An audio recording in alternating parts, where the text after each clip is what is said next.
Assalamualaikum warahmatullahi wabarakatuh.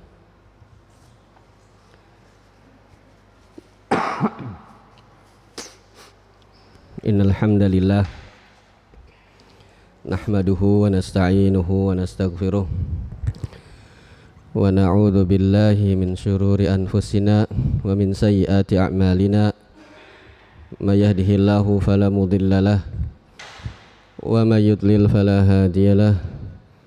Asyhadu an la ilaha illallah wahdahu la syarikalah wa asyhadu anna Muhammadan abduhu wa rasuluh. Ya ayyuhalladzina amanu taqullaha haqqa tuqatih wa la tamutunna illa wa antum muslimun. Ya ayyuhan nasu taqu rabbakumul ladzi khalaqakum min nafsin wahidah wa khalaqa minha zawjaha wa batha minhuma rijalan katsiran wa nisaa wattaqullaha alladzi tasaaluna bihi wal arham innallaha kana 'alaikum raqiba. Ya ayyuhalladzina amanu taqullaha wa qulu qawlan sadida yuslih lakum a'malakum wa yaghfir lakum dhunubakum wa may yuti'illaha wa rasulahu faqad faza fawzan 'azima. Amma ba'd, fa inna asdaqal hadithi kitabullah wa khairul hadi hadi Muhammadin sallallahu alaihi wasallam wa syarrul umuri muhdatsatuha wa kullu muhdatsatin bid'ah wa kullu bid'atin dhalalah wa kullu dhalalatin finnar. Alhamdulillah, marilah segala puja dan puji syukur senantiasa kita panjatkan kepada Allah Subhanahu wa taala atas semua karunia nikmat yang Allah Subhanahu wa taala limpahkan kepada kita, yang tak henti-hentinya Allah Subhanahu wa taala terus menganugerakan kepada kita berbagai macam nikmatnya. Dan semoga Allah jadikan kita orang-orang yang senantiasa mensyukuri semua nikmat-nikmat Allah Subhanahu wa taala tersebut, sehingga Allah Subhanahu wa taala tambahkan kepada kita nikmat-nikmat yang lain. Dan di antara nikmat yang Allah Subhanahu wa taala berikan kepada kita adalah nikmat untuk bisa talabul ilm, untuk bisa mempelajari agama ini.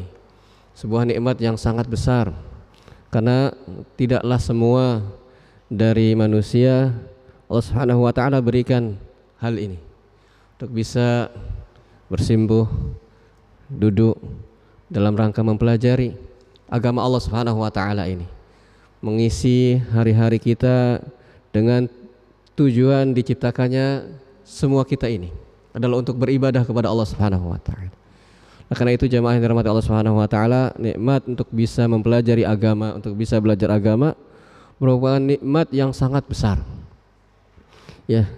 Dan ada di antara orang-orang yang mensyukuri atau merasakan begitu besarnya nikmat itu sehingga dia mengorbankan apa yang bisa dikorbankan.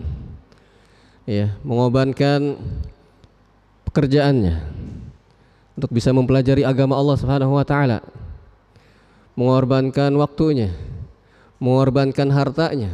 Sampai-sampai ada yang, apalagi para ulama dulu, sampai menjual bagian dari rumahnya, atap rumahnya untuk sekedar menuntut ilmu.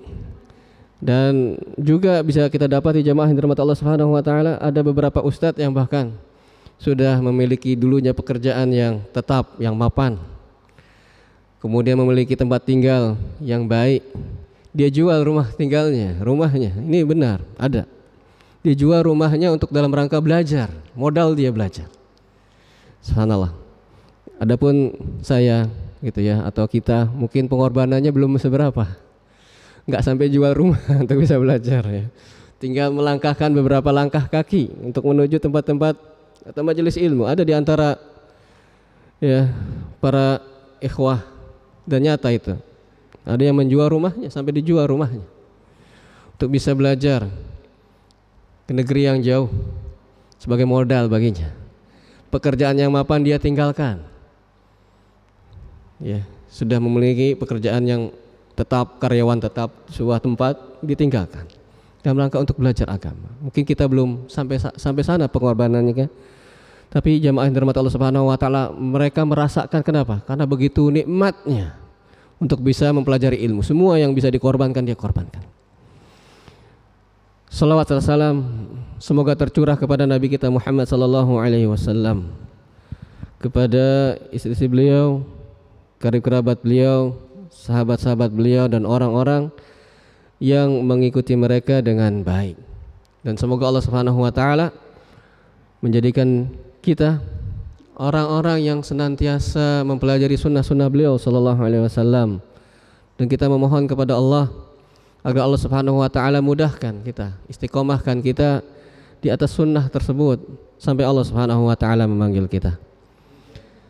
Jamaah yang dirahmati Allah Subhanahu wa taala, alhamdulillah Allah Subhanahu wa taala memberikan kesempatan kepada kita untuk melanjutkan kembali pembacaan sebuah risalah yang singkat namun begitu padat maknanya dan isinya, kandungannya.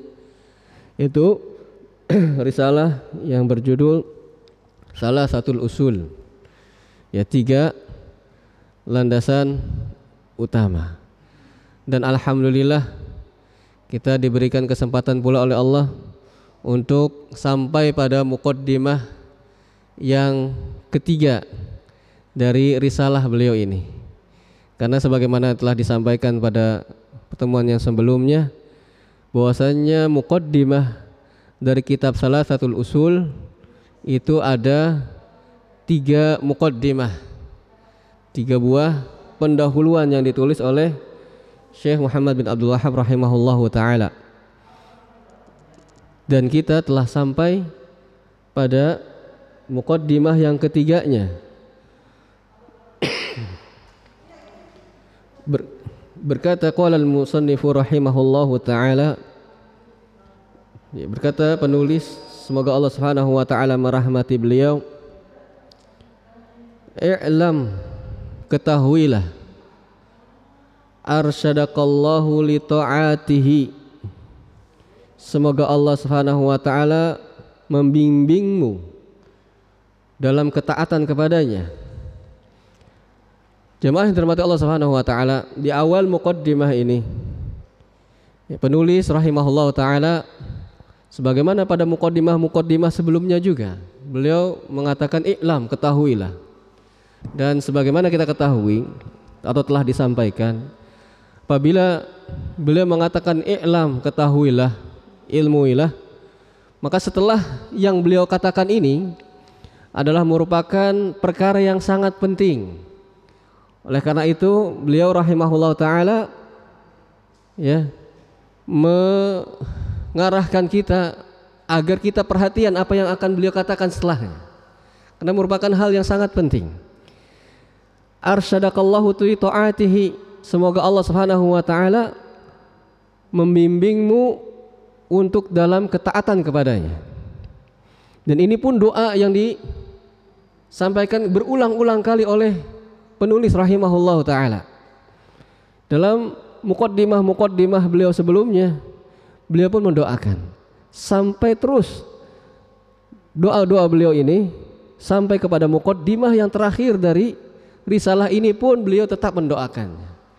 Ini Masya Allah, jamaah yang dirahmati Allah Subhanahu wa ta'ala, menunjukkan begitu besarnya perhatian beliau agar orang-orang yang mempelajari risalah ini, orang-orang yang membaca risalah ini mendapatkan hidayah dari Allah Subhanahu wa taala.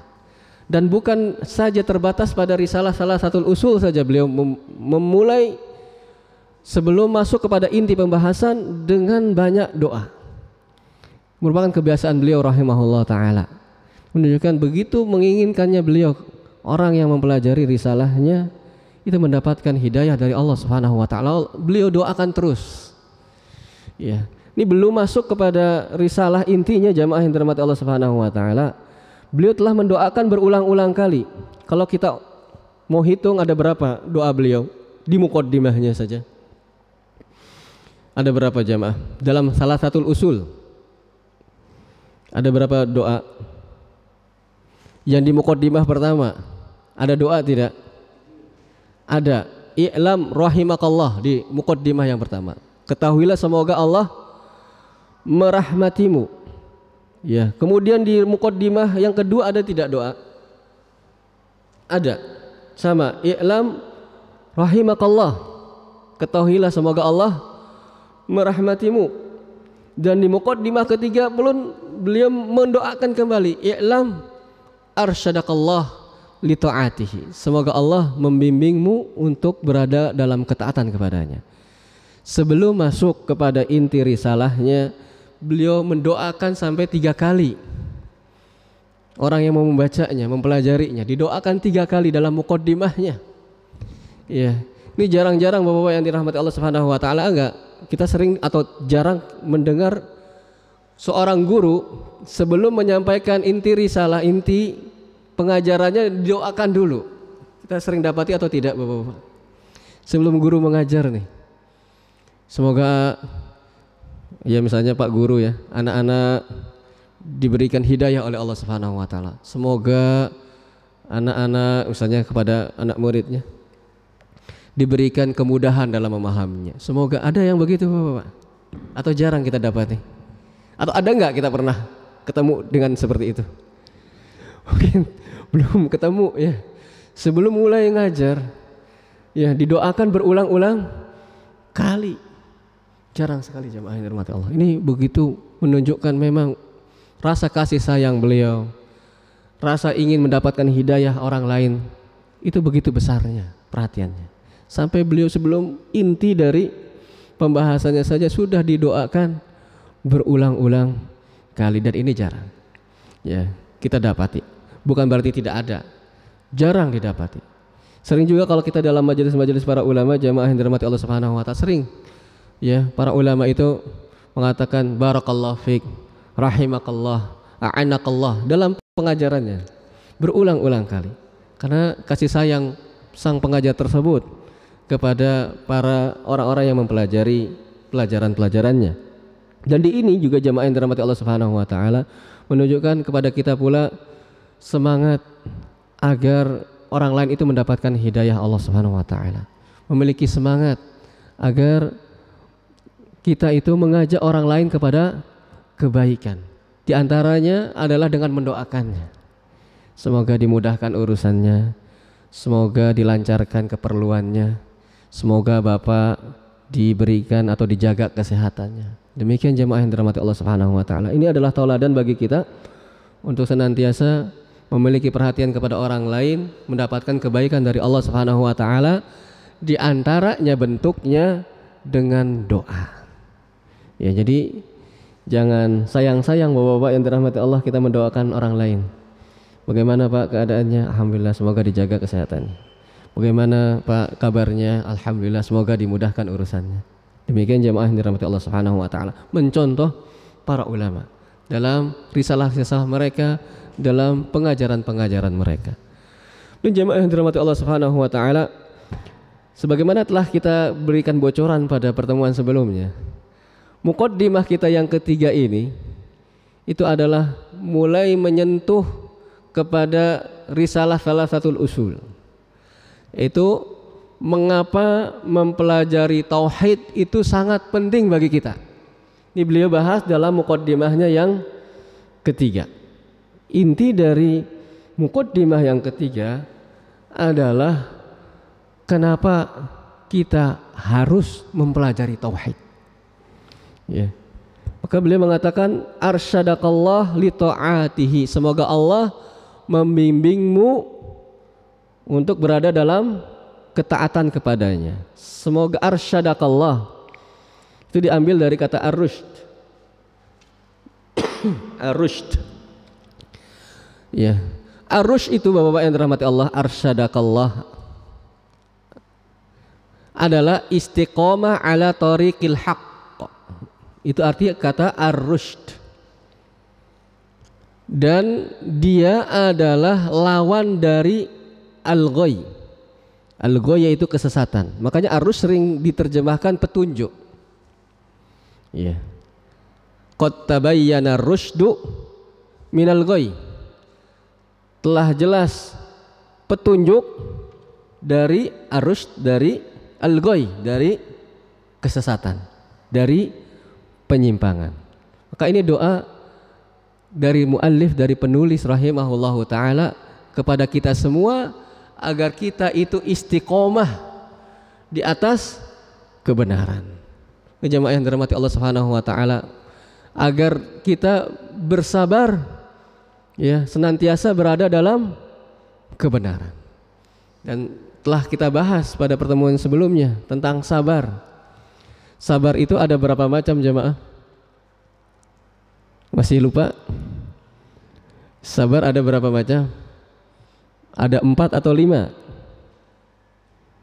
Ada yang masih ingat? Yang pada muqaddimah pertama kalau tidak salah, ya, sabar itu ada dalam 3 hal, ya, dalam 3 hal.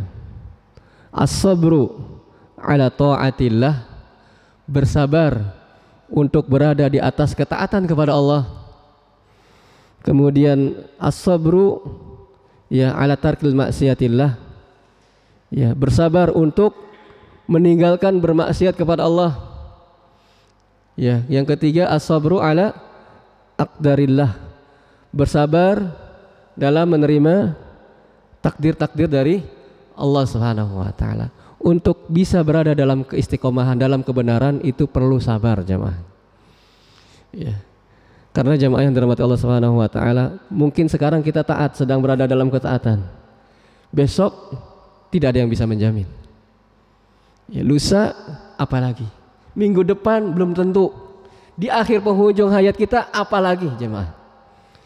Makanya untuk berada dalam ketaatan itu perlu kesabaran.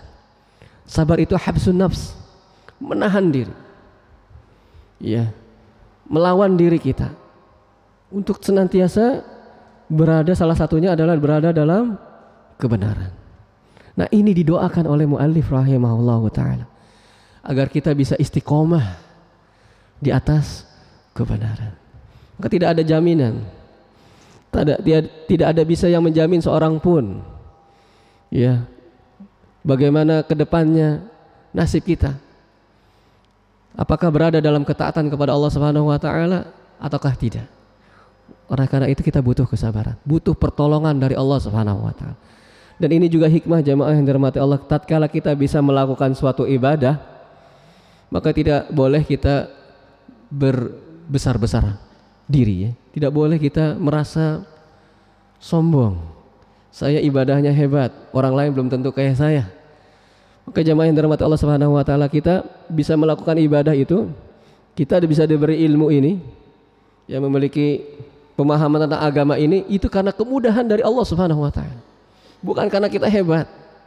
Kalau Allah Subhanahu wa taala tidak mudahkan kita, kita tidak bisa jemaah. Kita bisa belajar seperti ini, alhamdulillah Allah Subhanahu wa taala mudahkan, bukan kitanya hebat, tapi karena kemudahan yang diberikan oleh Allah Subhanahu wa taala. Oleh karena itu jemaah yang dirahmati Allah Subhanahu wa taala, penting bagi kita menyadari bahwasanya semua bentuk ketaatan yang kita lakukan itu karena pertolongan Allah Subhanahu wa taala kepada kita. Dan tatkala kita berada dalam ketaatan, kita butuh bersabar, butuh banyak-banyak berdoa kepada Allah Subhanahu wa taala untuk tetap diistiqomahkan. Ya. Jangan kita jamaah yang dirahmati Allah, Nabi Ibrahim alaihissalam saja masih berdoa kepada Allah Subhanahu wa taala untuk dijauhkan dari berhala dan dijauhkan juga berhala dari anak keturunannya. Karena tidak ada satupun yang bisa menjamin kedepannya, besok, lusa, akhir hayat kita masih berada dalam ketaatan atau tidak. Oleh karena itu jamaah yang dirahmati Allah Subhanahu wa taala, itu didoakan oleh muallif rahimahullahu taala. Arsyadakallahu li taati. Semoga Allah Subhanahu wa taala membimbingmu, memberi petunjuk kepadamu dalam berada dalam ketaatan kepadanya.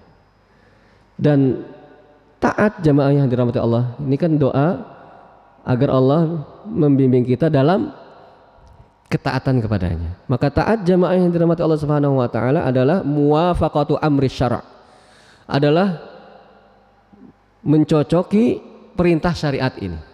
Itu arti kata taat, dengan menjalankan perintah dan meninggalkan larangan. Semoga Allah Subhanahu wa taala membimbing kita untuk dalam memiliki kekuatan untuk bisa melakukan perintah-perintah Allah Subhanahu wa taala. Semoga Allah Subhanahu wa taala membimbing kita untuk bisa menjauhi maksiat-maksiat Allah Subhanahu wa taala. Itu makna dari doa beliau. Ya, doa yang mungkin kalau kita sekilas baca ya biasa-biasa saja ya. Padahal kalau kita telaah, kita simak dan kita tadabburi doa tersebut begitu besar doanya. Ya, semoga Allah Subhanahu wa taala membimbing Bapak, ya, memberikan petunjuk kepada Bapak untuk bisa berada dalam ketaatannya Allah Subhanahu wa taala. Itu doa yang luar biasa Bapak yang dirahmati Allah Subhanahu. Kemudian beliau mengatakan annal hanifiyata, sungguhnya hanifiyah. Ya. Hanifiyah itu adalah dari kata al-hanf. Al-hanf itu artinya al-mail, condong. Ya. Di sini maksudnya apa? Condong dari kesyirikan menuju kepada tauhid. Ya. Hanifiyah artinya apa? Adalah condong. Sungguhnya hanifiyah itu condong menjauhi kesyirikan dan mendekati tauhid.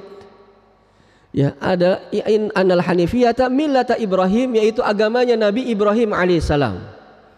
Ya. Milah di situ artinya apa? Jamaah yang dirahmati Allah Subhanahu wa taala, agamanya Nabi Ibrahim alaihissalam. Jadi jamaah yang dirahmati Allah Subhanahu wa taala, sebagaimana telah kita bahas juga pada pertemuan-pertemuan sebelumnya, bahwasanya agama para rasul itu satu, sama. Yaitu agamanya apa? Agamanya para rasul apa Bapak? Agamanya Islam. Ya, Islam bermakna apa? Dengan makna secara umum. Islam bermakna umum adalah agama yang menyeru kepada mentauhidkan Allah Subhanahu wa taala. Itu artinya Islam, tapi maknanya umum. Setiap agama yang mengajak kepada mentauhidkan Allah Subhanahu wa taala adalah Islam, dan itu adalah semuanya para rasul, semua agamanya Islam. Itu Islam secara umum. Islam ada satu lagi secara bermakna khusus. Maknanya khusus, yaitu apa? Agama yang diutus kepada Nabi kita Muhammad sallallahu alaihi wasallam. Itu Islam secara khusus. Nah, di sini beliau mengatakan anal hanifiyata, sungguhnya hanifiyah yaitu agama yang tadi yang condong kepada tauhid, menjauhi kepada syirik, yaitu agamanya Nabi Ibrahim alaihissalam. Ya. Nabi Ibrahim alaihissalam, jemaah yang dirahmati Allah Subhanahu wa taala, dikenal dengan Abul Anbiya, bapaknya para nabi, karena nabi-nabi setelahnya itu dari keturunannya. Ya. Dan Nabi kita Muhammad sallallahu alaihi wasallam itu pun diperintahkan oleh Allah untuk mengikuti milahnya, agamanya Nabi Ibrahim alaihissalam. Ini menunjukkan bahwasanya semua rasul agamanya sama. Nabi kita Muhammad sallallahu alaihi wasallam diperintahkan oleh Allah untuk mengikuti milahnya, mengikuti agamanya Nabi Ibrahim alaihissalam dalam surat An-Nahl dalilnya. Ya. Ini juga menunjukkan bahwasanya agama semua rasul itu sama. Ya. Buktinya Nabi kita diperintahkan untuk mengikuti milahnya Nabi Ibrahim alaihissalam dalam surah An-Nahl ayat 123. Allah Subhanahu wa taala berfirman, "Tsumma auhayna ilaika." Kemudian kata Allah, aku wahyukan kepadamu wahai Nabi Muhammad, anittabi' millata Ibrahim hanifa, agar mengikuti milahnya Nabi Ibrahim yang hanif. Ya, Nabi kita Muhammad sallallahu alaihi wasallam diperintahkan oleh Allah untuk mengikuti Nabi Ibrahim alaihissalam, milahnya Nabi Ibrahim alaihissalam. Ini membuktikan bahwasanya agama para rasul itu satu, yaitu agama menyerukan kepada tauhid, kepada Allah Subhanahu wa taala saja. Ya. Hanifan, beliau adalah orang yang hanif. Hanif apa tadi jamaah yang dirahmati Allah? Yang ya kalau diterjemahkan biasanya lurus, tapi aslinya bukan lurus sebetulnya. Justru artinya apa? Bengkok justru. Tadi kita sampaikan hanif itu artinya bengkok, condong. Maksudnya condong dari kesyirikan menjauhi atau mendekati kepada tauhid. Itu asli kata al-hanf, hanif. Tapi biasanya diterjemahkan malah apa? Lurus. Padahal aslinya bukan lurus. Aslinya apa? Bengkok, condong. Condong menjauhi syirik, bukan condong ke syirik. Condong menjauhi syirik, mendekati tauhid. Tapi biasanya terjemahannya agak sulit itu memang Bapak. Masa kemudian aku wahyukan kepadamu wahai Nabi Muhammad mengikuti milahnya Ibrahim yang miring, yang condong, kan sulit ya. Tapi aslinya perlu kita ketahui ya, bahwasanya al-hanf itu artinya justru bukan lurus, tapi apa? Condong. Ya, condong menjauhi kesyirikan, mendekati tauhid. Nabi Ibrahim alaihissalam Allah mengatakan hanif, orang yang hanif, orang yang jauh dari syirik, mendekati tauhid. Hanifa wa makana minal musyrikin. Beliau bukan termasuk orang-orang yang berbuat kesyirikan. Ya. Dalam banyak ayat yang lain juga Allah Subhanahu wa taala mengatakan bahwasanya Nabi Ibrahim adalah hanif. Dan agama yang dibawanya adalah hanifiyah, yaitu muslim, Islam. Ya. Masih dalam surat yang sama An-Nahl ayat 120 Allah Subhanahu wa taala berfirman, "Inna Ibrahim kana ummatan qanitan lillah hanifa." Ya, ini dalam ayat-ayat ini Allah Subhanahu wa taala menyebutkan bahwasanya Nabi Ibrahim alaihissalam beliau orangnya hanif. Makanya kalau kita punya anak namanya Hanif perlu tahu itu maknanya. Ya. Apalagi orang Indonesia biasanya kalau membuat nama anak biasanya harus ada artinya ya. Ini namanya Fulan, artinya apa? Kan gitu. Padahal aslinya nama itu tidak semuanya ada artinya. Ya, tapi kalau kita nggak punya arti kan nggak enak ya. Nah, Hanif itu Bapak-bapak yang punya anak Hanif artinya demikian. Artinya orang yang menjauh dari kesyirikan dan mendekati kepada ketauhidan. Dalam surah Ali Imran ayat 67 Allah Subhanahu wa taala berfirman juga mensifati Nabi Ibrahim adalah orang yang hanif. Surah Ali Imran ayat 67. Jadi ini beliau mengatakan bahwasanya hanif itu bukan karangan dari beliau. Nabi Ibrahim adalah orang yang hanif atau agamanya hanifiyah. Bukan, tapi Allah Subhanahu wa taala memang mensifati beliau alaihissalam sebagai orang yang hanif. Allah mengatakan makana Ibrahim yahudiyan wala nasraniyan walakin kana hanifan musliman. Tuh lihat. Agama Nabi Ibrahim Islam, beliau muslim. Ya. Wa makana minal musyrikin. Tidaklah Ibrahim itu kata Allah Yahudi dan tidak pula dia Nasrani. Akan tetapi beliau itu hanif, muslim dan bukan termasuk orang-orang yang berbuat syirik. Jadi jamaah yang dirahmati Allah Subhanahu wa taala, ini mungkin menjadikan dari beberapa kita tambahan informasi, tambahan pengetahuan ilmu bahwasanya agama para rasul itu sama agama, yaitu Islam. Kalau kita Islam itu kan lebih seringnya yang terbesit Islam maknanya khusus ya, yaitu agama yang diutus kepada Nabi kita Muhammad sallallahu alaihi wasallam. Ya.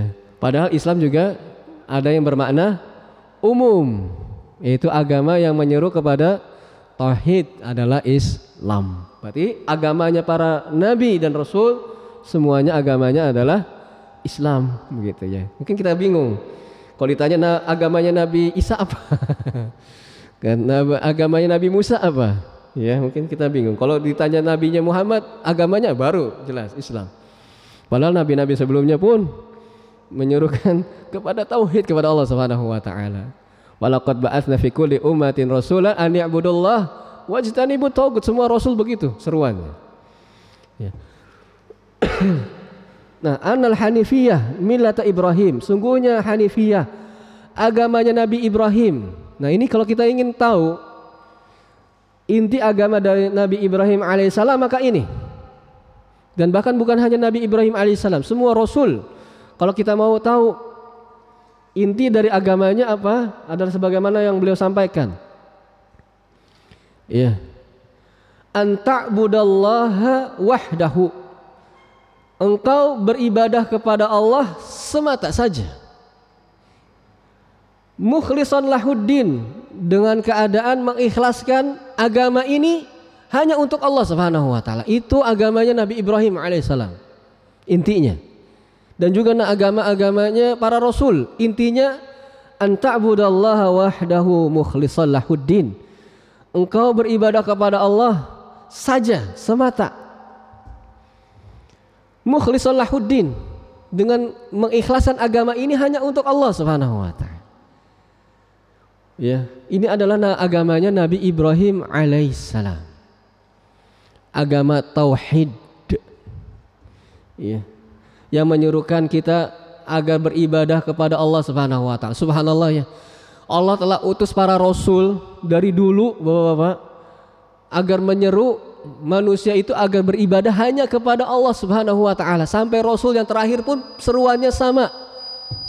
Ya, tetapi tidak semua, bahkan tidak semua kaum muslimin ya, hanya beribadahnya kepada Allah Subhanahu wa taala saja ya.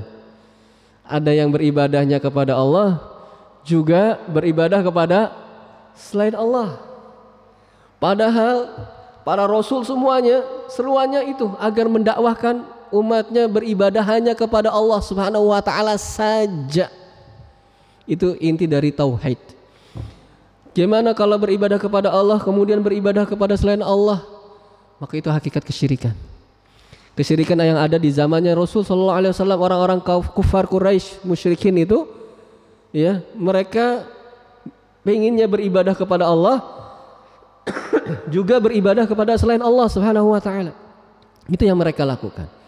Maka semua rasul mengingatkan kepada manusia, kepada kita agar kalau beribadah itu hanya kepada Allah Subhanahu wa taala saja. Ya. Maka jamaah yang dirahmati Allah Subhanahu wa taala, perintah untuk mentauhidkan Allah Subhanahu wa taala tadi telah kita sampaikan, itu perintah yang sudah dari zaman dahulu kala diperintahkan Allah kepada para rasul sebelum Nabi kita Muhammad sallallahu alaihi wasallam. Bukan perintah yang baru diutus Rasulullah SAW saja. Semua rasul Allah utus agar beribadahnya hanya kepada Allah saja. Ya, tapi namanya manusia jemaah. Ya, senantiasa durhaka, senantiasa membangkang. Sudah dari dulu dikasih tahu, diwanti-wanti, sampai Nabi yang terakhir juga mengingatkan umat, tapi masih ada yang beribadahnya kepada selain Allah Subhanahu wa taala.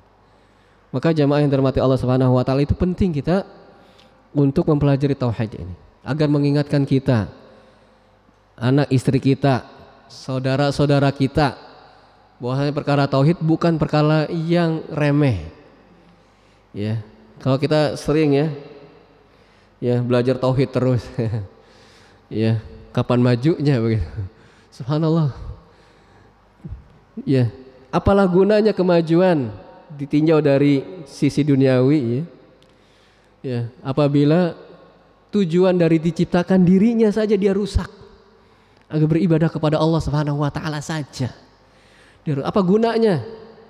Ya, kemajuan yang pesat kalau inti dari misi dia ada, keberadaan dia di dunia ini sudah dia hilangkan. Ya, jadi misi kita ini Bapak-bapak di dunia ini bukan cuma hanya memakmurkan dunia ini saja.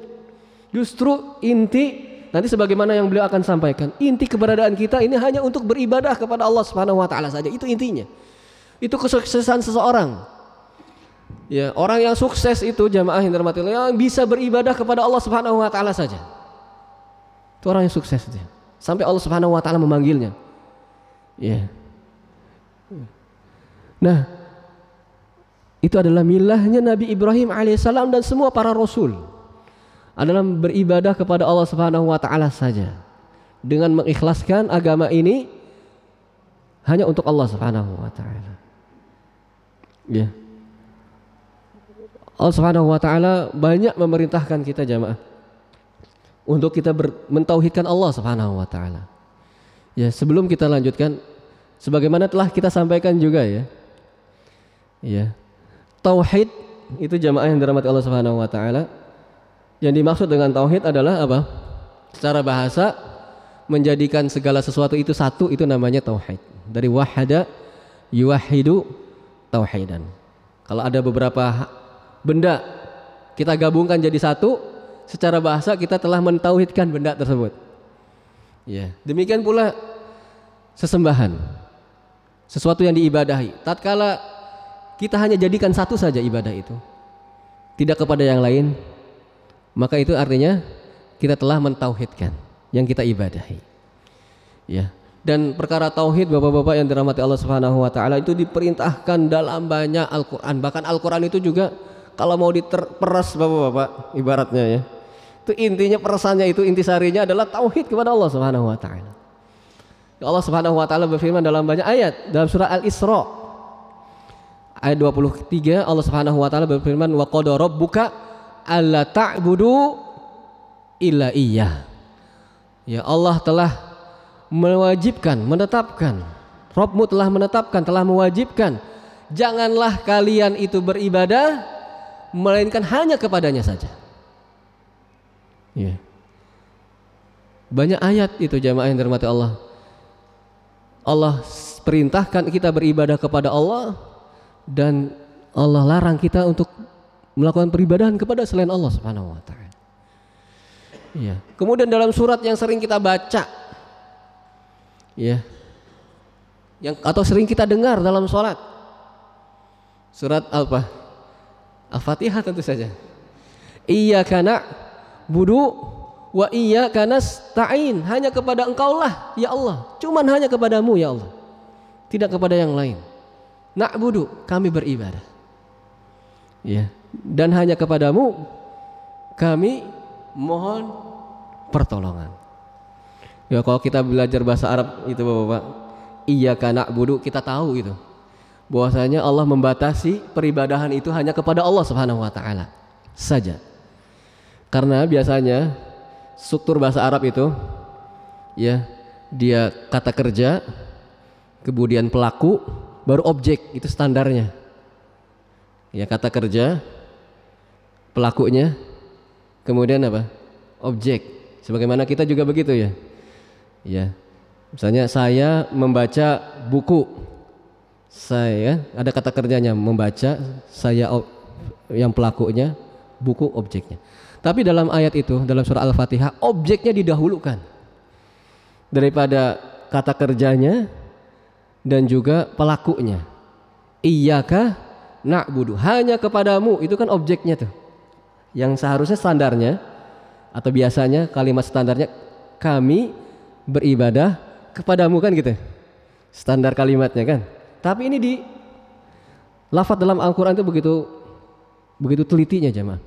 Didahulukannya objeknya dulu.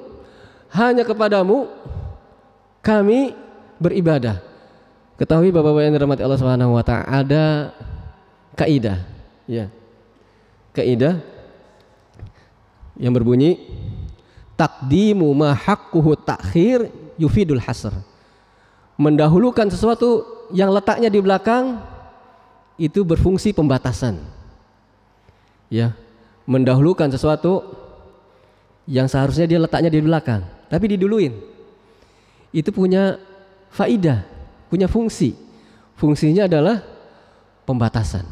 Di sini objeknya didahulukan kepadamu, wahai Allah. Berarti menunjukkan ada pembatasan. Makanya kalau kita terjemahkan, sering kita dengar hanya kepadamu lah, begitu ya terjemahannya, dan tepat. Karena berfungsi sebagai pembatasan. Hanya kepadamu lah ya Allah kami beribadah. Ya, maka perkara tauhid perkara yang luar biasa jemaah. Perkara inti kita di sini. Mau suksesnya luar biasa dalam sisi tinjauan dunia, tapi dia mensyirikan Allah Subhanahu wa taala, mensekutukan Allah Subhanahu wa taala, bukan orang yang sukses dia. Orang yang rugi dunia akhirat. Ya. Jadi orang yang mentauhidkan Allah Subhanahu wa taala itu orang-orang yang beruntung, jemaah. Bagaimanapun keadaannya. Dia orang yang sukses apapun kondisinya. Mau sakit, mau miskin, mau susah, ketika dia menjadi orang yang mentauhidkan Allah Subhanahu wa taala, menjadi orang yang hanya ibadahnya ditujukan kepada Allah Subhanahu wa taala, dia orang yang beruntung. Walaupun bagaimana keadaannya. Karena dia telah menjalankan tugas diutusnya dia di muka bumi ini. Tugas keberadaan dia di muka dunia. Berarti dia telah berhasil menjalankan tugas dan misinya tersebut. Kemudian lagi dalam surat Az-Zumar ayat 2 Allah Subhanahu wa taala berfirman, "Fa'budillaha mukhlishan lahuddin." Beribadalah kalian kepada Allah mukhlishan lahuddin, dalam keadaan mengikhlaskan agama ini hanya untuk Allah Subhanahu wa taala. Banyak ayat jemaah. Banyak rasul Allah utus agar mengingatkan umatnya ini kalau beribadah itu harus murni untuk Allah Subhanahu wa taala saja. Iya. Oleh karena itu jamaah yang dirahmati Allah Subhanahu wa taala, perkara tauhid merupakan perkara yang sangat penting sekali banget. Penting sekali banget. Karena dia bisa merubah cara pandang hidup seseorang. Ya, jadi belajar atau mengaji tauhid itu bukan pandangan yang salah. Kalau orang menganggap mempelajari tauhid itu permasalahan nomor 2, nomor 3, nomor 4. Perkara yang penting sekarang ini menyatukan umat, begitu ya. Belajar tauhid justru malah mengkotak-kotakan umat. Subhanallah. Perintah inti dari keberadaan seseorang kok perkara bukan nomor utama. Perintah semua rasul diperintahkan Allah untuk itu, kok perkara bukan nomor pertama. Bagaimana caranya memahami hal tersebut, jemaah? Ya. Kemudian tauhid itu memecah belah umat. Ya ada benarnya. Memecah belah antara tauhid dan syirik gitu. Sebagai Nabi Muhammad SAW juga diutus memecah itu umatnya, kaumnya. Ada yang mentauhidkan Allah, ada yang sekutukan Allah. Itu kalau kita mau ikuti ya pendapatnya. Tapi kita tinjau lagi, bukan memecah, justru mensatukan. Justru syirik itu memecah. Kalau bukan kena syirik, orang itu bersatu dalam tauhid, ya tidak. Karena syirik jadi pecah tuh. Begitu. Jemaah yang dirahmati Allah Subhanahu wa taala, jadi mempelajari permasalahan tauhid adalah permasalahan yang urgen, yang mendesak. Ya. Coba buktikan jemaah di pembicaraan kaum muslimin. Sering kita dengar perkataan-perkataan yang berbau-bau syirik ya. Ya, setiap kalau kita ngobrol dengan orang, ya, ada saja itu. Nyerempet-nyerempet kesyirikan, kepercayaan-kepercayaan tertentu yang berselisih dengan Islam, menunjukkan itu kaum muslimin, saudara-saudara kita yang dalam agama kita ini. Ya, itu butuh kaum muslimin ini terhadap pencerahan kepada tauhid dan diulang-ulang terus. Walaupun kita sudah paham tentang tauhid, diulang terus karena tidak ada yang bisa menjamin kita terus berada dalam tauhid tersebut. Ya, sampai benar-benar resep itu dalam hati kita tauhid tersebut. Ketika ada ujian dari Allah Subhanahu wa taala, otomatis ya tauhid kita itu berfungsi secara otomatis. Ditimpa ujian, musibah, cobaan yang begitu sampai titik nadir, yang kalau orang-orang yang tidak ingat Allah Subhanahu wa taala mungkin kufur. Ya. Karena kita terus diingatkan, terus kita berdoa kepada Allah, maka ya secara otomatis ya tauhid kita itu berfungsi. Tidak putus asa kepada Allah Subhanahu wa taala. Tidak berburuk sangka kepada Allah Subhanahu wa taala atas semua musibah yang kita alami. Ya, kenapa saya begini ya Allah? Kok begini saya? Saya sudah beribadah kepada Engkau, kok saya jadi begini? Oh, subhanallah. Ya. Kenapa keluarga saya begini? Itu orang kok malah maksiat terus. Malah enak hidupnya enggak kayak saya. Subhanallah. Buruk sangka kepada Allah, mencela Allah. Bahkan na'udzubillah, mungkin sampai kufur kepada Allah Subhanahu wa taala. Oleh karena itu jamaah yang dirahmati Allah Subhanahu wa taala, penting bagi kita untuk terus diingatkan, terus mempelajari tauhid, dan perkara tauhid bukan perkara sampingan. Dia perkara yang utama, yang pertama dan utama. Belajar tauhid itu belajar tauhid dulu, belajar tauhid lagi, belajar tauhid terus. Tapi kita sampaikan bahwasanya kalau belajar tauhid bukan berarti nggak belajar fikih, nggak belajar akhlak, bukan. Tetapi jangan sampai perkara tauhid itu merupakan perkara yang diabaikan. Bukan belajar tajwid, bukan berarti belajarnya tauhid aja, ngapain belajar tajwid, bukan begitu maksudnya. Bukan belajar tentang ekonomi, bukan belajar begitu, bukan maksudnya begitu. Tapi perkara tauhid bukan permasalahan yang sepele, bukan perkara yang nomor sekian, yang sampingan begitu. Dia justru perkara yang utama.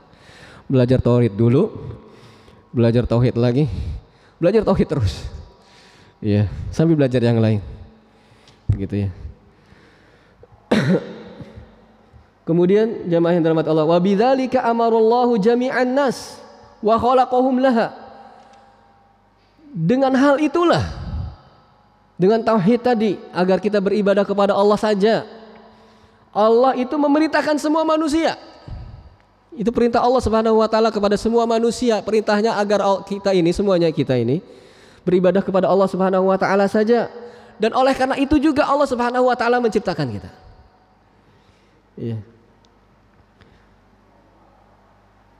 Kama qala Allah taala, sebagaimana Allah Subhanahu wa taala berfirman, "Wa ma khalaqtul jinna wal insa illa liya'budun." Tidaklah aku ciptakan jin dan manusia melainkan agar mereka beribadah kepadaku. Ayat yang kita hafal, mungkin sampai surat apa, ayat berapanya mungkin kita hafal. Tetapi ya seringkali kita lalai. Kita tahu tugas kita ibadah, tapi seringkali kita lupa tuh.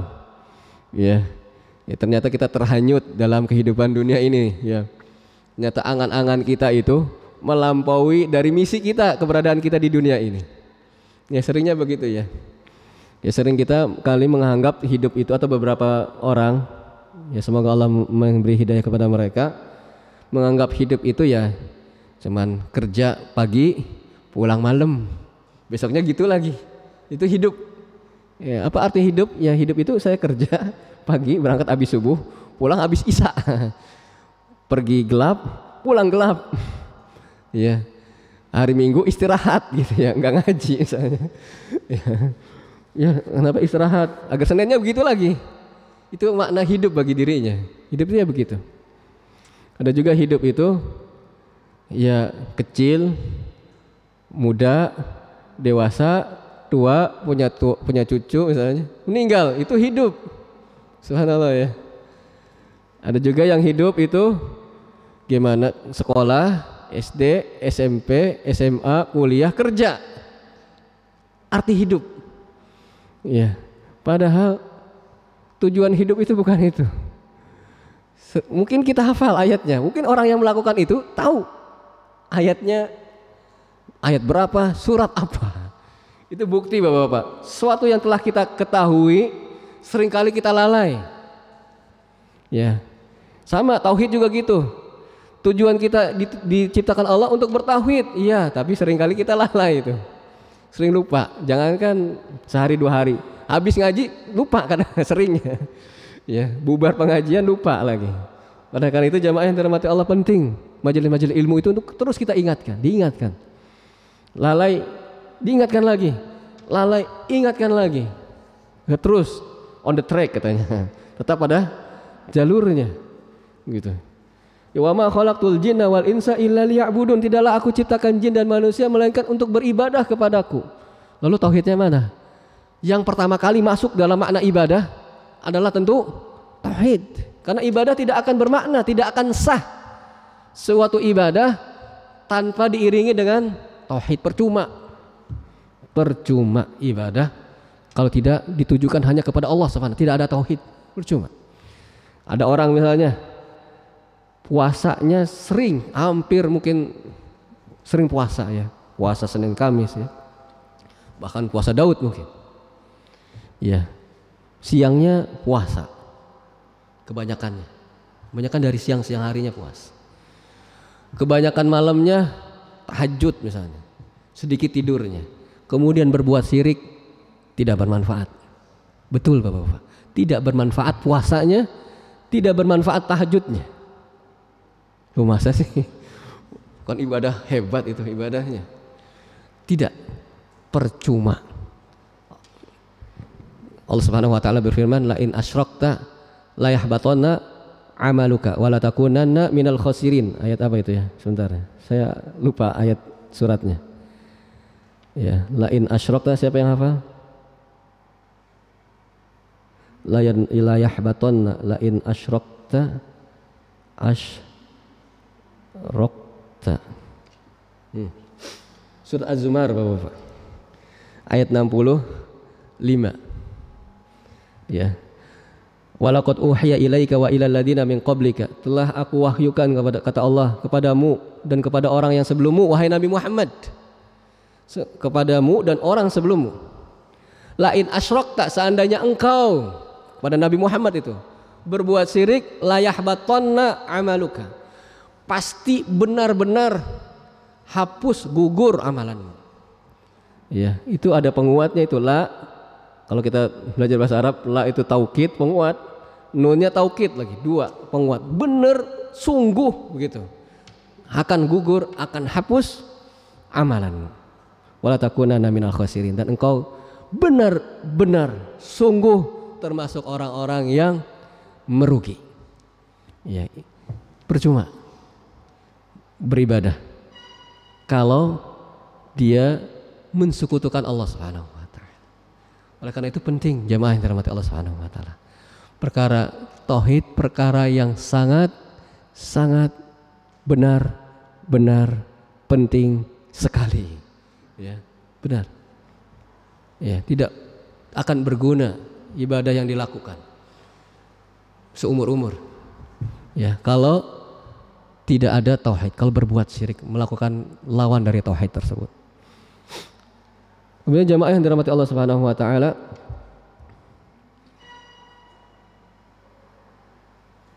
beliau mengatakan wa makna ya'buduni yuwahhiduni, dan makna dalam ayat itu ya'budun, beribadah kepadaku, artinya yuwahhidun, agar kalian itu mentauhidkan aku, kata Allah Subhanahu wa taala. Kalau kita buka tafsir, misalnya tafsir Al-Baghawi jamaah, kalau kita lihat ayat-ayat yang berkata ya, atau yang redaksinya beribadahlah kalian, maka artinya adalah wahidullah, esakkanlah Allah, tauhidkanlah Allah Subhanahu wa taala. Karena pertama kali yang masuk dalam makna ibadah, yang pertama kali termasuk dalamnya itu adalah tauhid. Tidaklah aku ciptakan jin dan manusia melainkan agar beribadah kepadaku, melainkan agar mereka mentauhidkan aku, kata Allah Subhanahu wa taala. Ya. Jemaah yang dirahmati Allah Subhanahu wa taala, ini muqaddimah yang ketiga. Kemudian setelahnya beliau akan menyebutkan dalil kenapa tauhid itu adalah permasalahan yang sangat penting. Dan kenapa lawan dari tauhid itu yaitu syirik juga suatu perkara yang sangat besar. Bukan perkara yang main-main dan sepele. Ya.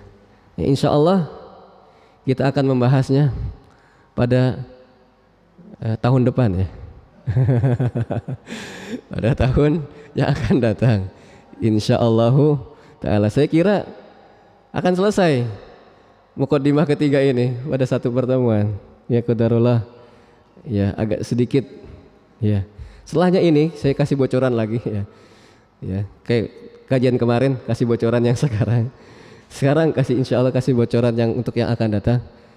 Ini beliau menyebutkan kenapa tauhid itu perkara yang sangat penting, dan kenapa lawannya itu kesyirikan juga suatu yang sangat besar di sisi Allah Subhanahu wa taala keburukannya. Beliau akan jelaskan hal tersebut. Ya, pada insya Allah di tahun yang akan datang. Ya. Baik, demikian jamaah yang dirahmati Allah Subhanahu wa taala. Apabila ada yang mau disampaikan, kami persilahkan. Apabila kami bisa menjawabnya, kami bersyukur kepada Allah. Dan apabila kami tidak mampu menjawabnya, kami mohon dimaklumi akan keterbatasan ilmu yang ada pada diri kami. Allahu a'lam bishawab. Dipersilahkan. Ya, Bapak. Waalaikumsalam warahmatullahi.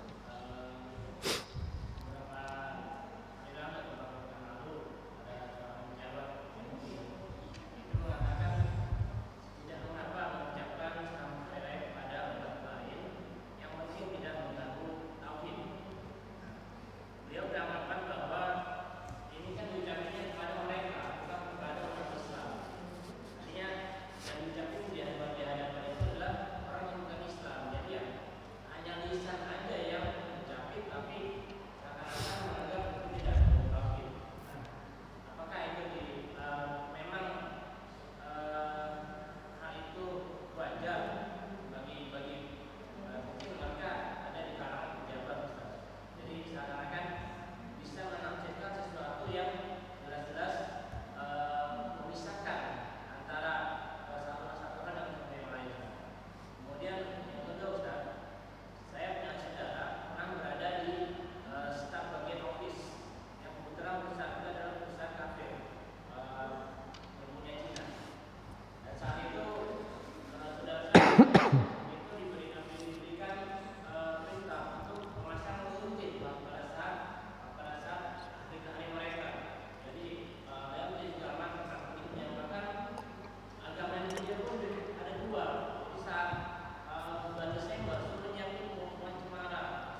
Subhanallah.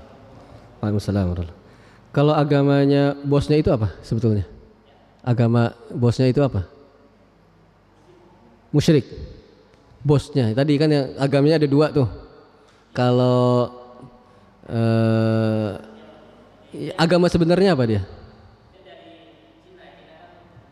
Oh, Buddha berarti. Oh. Oh ya. Jadi bagaimana hukum mengucapkan hari raya, saya nggak mau sebut hari raya orang-orang yang kafir ya. Maka jamaah yang dirahmati Allah Subhanahu wa taala itu sesuatu yang sebetulnya telah kita ketahui bersama ya. Dan juga sebetulnya ada fatwa dari MUI sendiri ya tentang hal tersebut. Jadi kadang-kadang ya tokoh-tokoh tertentu gitu itu memang tidak bisa kita ambil secara penuh ucapan-ucapannya, kita timbang dulu. Walaupun backgroundnya misalnya dari organisasi atau ormas Islam besar dan tertentu. Jadi jamaah yang dirahmati Allah Subhanahu wa taala mengatakan bahwasanya misalnya Nabi Isa alaihissalam itu adalah anak Allah Subhanahu wa taala atau dialah Allah Subhanahu wa taala itu bukan perkara yang ringan. Ya. Dan pada selamat itu ada pengakuan ya. Ya namanya selamat itu mengakui kan. Selamat Anda naik kelas. Selamat nak kamu naik kelas. Masa dia nggak naik kelas? Kan nggak mungkin. Ya itu persetujuan atas benarnya kejadian tersebut kan, maka kita beri selamat ya. Selamat seseorang naik jabatan. Selamatnya Anda naik jabatan. Padahal dia nggak naik jabatan kan, ada sesuatu di otak kita kan. Demikian juga mengatakan selamat hari itu. Ada pengakuan terhadap hari tersebut berarti. Ya, dan itu perkara yang sangat besar. Allah Subhanahu wa taala berfirman dalam surat Maryam ini. Ya. Takadus samawati yatafattarna minhu. Di awal ayatnya, ayat 88 surat Maryam. Wa qalut takhadar rahmanu walada. Mereka itu yang hari rayanya katanya akan sebentar lagi dirayakan, padahal itu sendiri diperselisihkan oleh mereka itu tanggalnya. Ya, hari perayaan mereka itu diperselisihkan. Ada yang bahkan tidak mengakui dan bahkan ada yang tidak merayakannya. Kalau antum tahu, ya Advent itu tidak merayakannya. Ya. Ya, wa qalut takhadar rahmanu walada, dan mereka mengatakan Allah memiliki anak. Ya. Laqad ji'tum syai'an idda. Sungguh ya, kata Allah Subhanahu wa taala, kamu telah membawa sesuatu yang sangat mungkar. Ya. Takadus samawati yatafattarna minhu. Hampir-hampir itu langit itu pecah karena sebab itu, ucapan itu. Jadi ucapan itu bukan remeh itu. Yang langit itu hampir pecah karenanya. Watansyakul ardu, dan hampir bumi itu terbelah. Wa takhirrul jibalu hudda, dan hampir-hampir gunung itu juga hancur. Ya. Anda awlir rahmani walada. Mereka mengklaim Allah Ar-Rahman itu memiliki anak. Itu perkara yang bukan yang ringan. Bukan cuman basa-basi semata, bukan. Itu perkara yang besar itu. Kemudian kita mengucapkan selamat atas perkara yang Allah Subhanahu wa taala tadi disebutkan tadi. Yang hampir-hampir langit pecah, bumi terbelah, gunung hancur.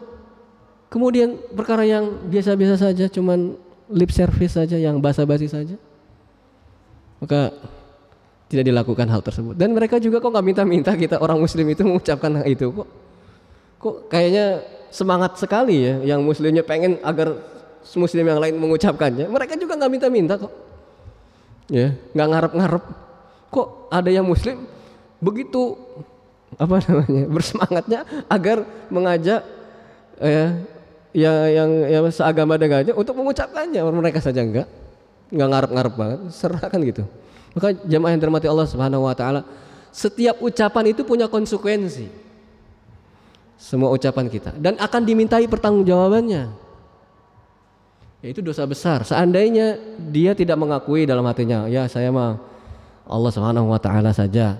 Ya ini cuman ya enggak enak saja. Cuman basa-basi saja. Dia dosa besar itu. Melakukan suatu dosa yang sangat besar. Yang Allah gambarkan dosa itu sampai segitu mengerikannya begitu.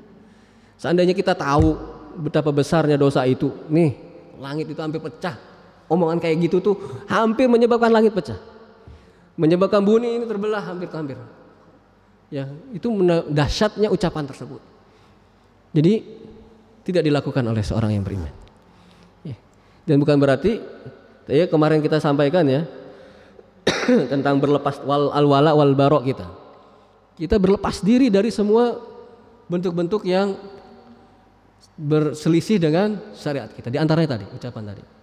Tetapi bukan berarti kita tidak berbuat baik kepada mereka. Ya berbuat baik kepada orang-orang yang bukan Islam, yang kafir itu. Ini diperbolehkan oleh Allah Subhanahu wa taala sebagaimana kita bahas pada pertemuan yang sebelumnya ya. Ya. Tetapi dalam hal-hal yang prinsip seperti itu, maka kita harus bisa menjaga sikap. Gitu, untuk tidak melakukannya. Tahan misalnya. Berbuat baik saja boleh. Tapi kalau hal-hal yang berkaitan seperti itu, maka kita membatasi diri. Jadi toleransi itu Bapak-bapak yang dirahmati Allah Subhanahu wa taala, toleransi itu ada batas-batasnya. Sampai orang-orang yang meyakini tentang toleran, itu pun dia punya batas toleransi kepada orang. Tidak semua orang bisa toleransi sama dia kan gitu. Ya. Jadi Bapak-bapak yang dirahmati Allah Subhanahu wa taala, kita timbang setiap ucapan. Ya, apabila dia berselisih dengan syariat kita dan mengucapkan hari raya tersebut, itu sangat-sangat berselisih dan menyangkut perkara tauhid. Ya, kalau orang yang mengucapkan meyakini Allah Subhanahu wa taala satu-satunya yang diibadahi, tapi dia mengucapkannya, dia berdosa. Ya, naudzubillah kalau meyakini benarnya itu, naudzubillah bila bersinggungan dengan tauhidnya nanti. Ya, oleh karena itu jamaah yang dirahmati Allah Subhanahu wa taala, kita tidak melakukan hal tersebut. Ya, tidak melakukannya. Itu berkaitan dengan prinsip kita. Perkara yang besar. Ya. Kemudian tadi yang kedua, apabila kita diperintahkan untuk ya memasang atribut-atribut yang berselisih juga dengan agama kita, maka sikapnya bagaimana? Sikapnya tidak boleh. Berat memang. Konsekuensi. Tidak boleh. Ya. Wa ta'awanu 'alal birri wat taqwa wa la ta'awanu 'alal itsmi wal 'udwan. Tolong menolonglah kalian dalam kebaikan dan ketakwaan, dan jangan tolong menolong, bantu membantu dalam dosa dan permusuhan. Tidak boleh. Itu tolong menolong dalam apa kira-kira? Dalam kebaikan dan ketakwaan atau dosa itu? Dan dosa. Saya sampaikan intinya ya, tidak boleh. Sekarang teknisnya bagaimana? Cari. Ya gimana ke cara cari alasan dan sebagainya. Cari dalih, terserah, itu pintar-pintar orang mengaturnya. Apa tidak masuk pada hari itu? Pokoknya pintar-pintar. Intinya poinnya tidak boleh. Gimana caranya? Cari teknis. Bagaimana? Minta temannya yang memang udah asalnya kafir untuk melakukannya, jangan saya misalnya. Itu kamu bantu saya, jangan saya ya, saya nggak bisa misalnya. Teknisnya begitu. Kamu aja. Ya. Nanti kita gantian, kalau kamu ada tugas saya ngerjain nggak apa-apa. Tapi jangan saya ini, saya nggak boleh. Mohon maaf bener saya nggak mau, bukan nggak mau, nggak bisa saya. Gitu. Teknisnya begitu. Tapi intinya bapak-bapak tidak boleh intinya. Teknisnya silahkan lihai-lihai, cari bagaimana ya modus atau apa alibinya. Tapi cara itu tidak dilakukan. Tidak boleh kita saling tolong menolong dalam perkara tersebut. Ya, subhanallah ya. Ya, di negara saja yang mengusung demokrasi, toleransi, ketika sama Islam enggak kok. Ya, ketika hari raya mereka saja ramai. Kalau Islam enggak, azan enggak boleh ya. Ya tidak. Di negara yang mengusung demokrasi, yang mengusung toleransi, negara-negara besar, mana azan nggak boleh, buktinya. Ya, jadi jamaah yang dirahmati Allah Subhanahu wa taala. Jadi toleransi itu ada batasnya. Ya, tidak semua toleransi itu berarti semuanya boleh begitu. Tidak. Tapi caranya ya bisa dengan cara yang baik, yang santun, yang sopan, yang bijak dan sebagainya. Teknisnya silahkan atur. Intinya tidak dilakukan. Allahu a'lam bishawab.